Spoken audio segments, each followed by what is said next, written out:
Hello, this is Danny from CG Dreams. This is a short quick tips video and it's about getting a spline to follow a mesh. Now the application for my usage is that I like to use a spline along the edge of the eyes so that I can grow eyelashes from it. And if you were to manipulate the eyes at any point during animation, you're going to want your eyelashes to come along with the movement of those eyes. So what I'm going to show you here is basically an example here without actually using a character. I'm going to keep it simple on a piece of geometry like this. Typically what I would do is I would select a loop around the edge of where the actual eyes are going to be coming from, or the eyelashes shall I say. And for this purpose I'm going to just select two edges to represent the upper and lower eyelids. Okay, and then I'm going to go to my mesh and then commands, edge to spline. We've now got a spline which represents the eyelashes that we could have eyelashes growing from. Now what I'm going to do is I'm just going to move this slightly away from the mesh just so we can see this spline. Of course we can add anything to this hair. The next thing is we need to select the spline and go to our mesh deformers and select surface. We're going to add that as a child to the spline, and then the surface is going to be the head or whatever geometry it is you want it to align to. Once you've done that, you click initialize. Now when I select the sphere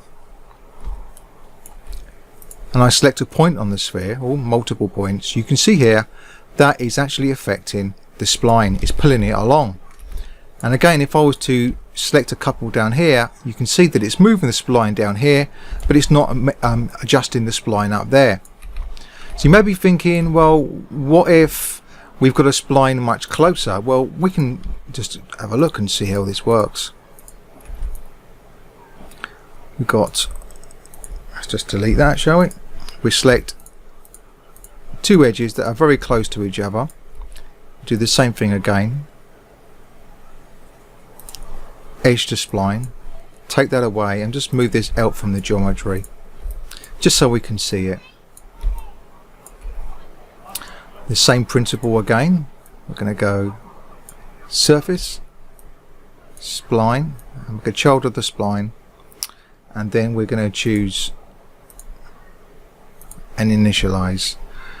The same thing again. I'm going to select just one point, and you can see here that it's only manipulating that one point. You can see here even another point below it is manipulating this. So in practice what we should be able to do is add some hair. So we add some hair in there, and I'm going to leave it on there, but I want it to be uniformed, and that will do for now. Just going to go to my move tool and then just pull all these out. So this would be replicating what I just mentioned about if you was to have the eyelashes. Normally I'd make the top and lower eyelashes separate from each other because they're different in the way that they react.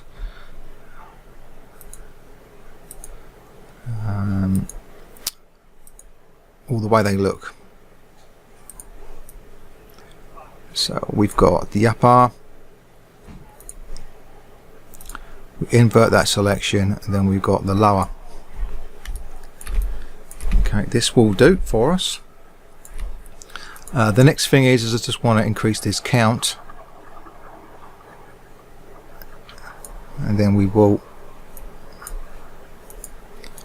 should be just update our guides or go to new. It should. That's it. It looks as though I may have left a few of these out.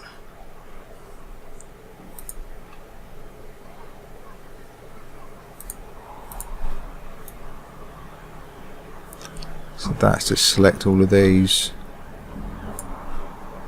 and just use my move tool quickly and just set them.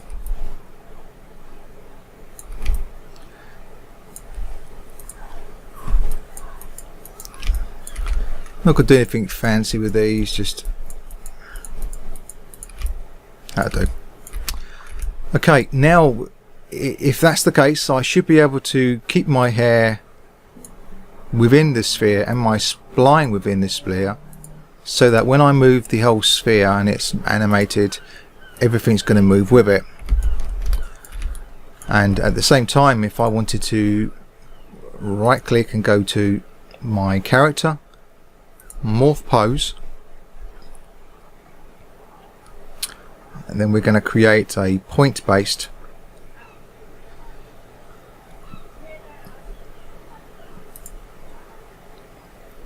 Let's grab a couple of points here, go to my move tool, and let's use a soft selection for this.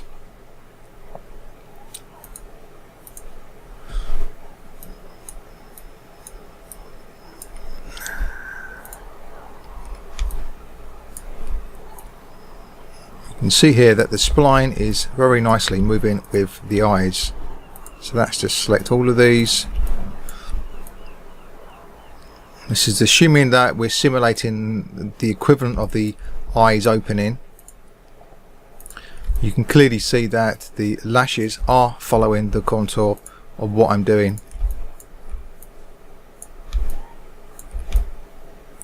There we go. And we will do the same for the lower lashes. Let's just select.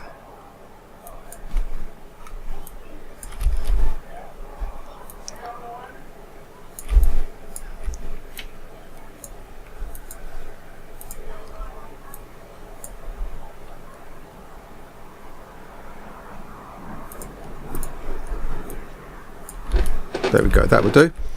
Now when I go to my morph and animate this, you can see here that the lashes are moving with the so-called simulated eye, exactly as you would expect it to work.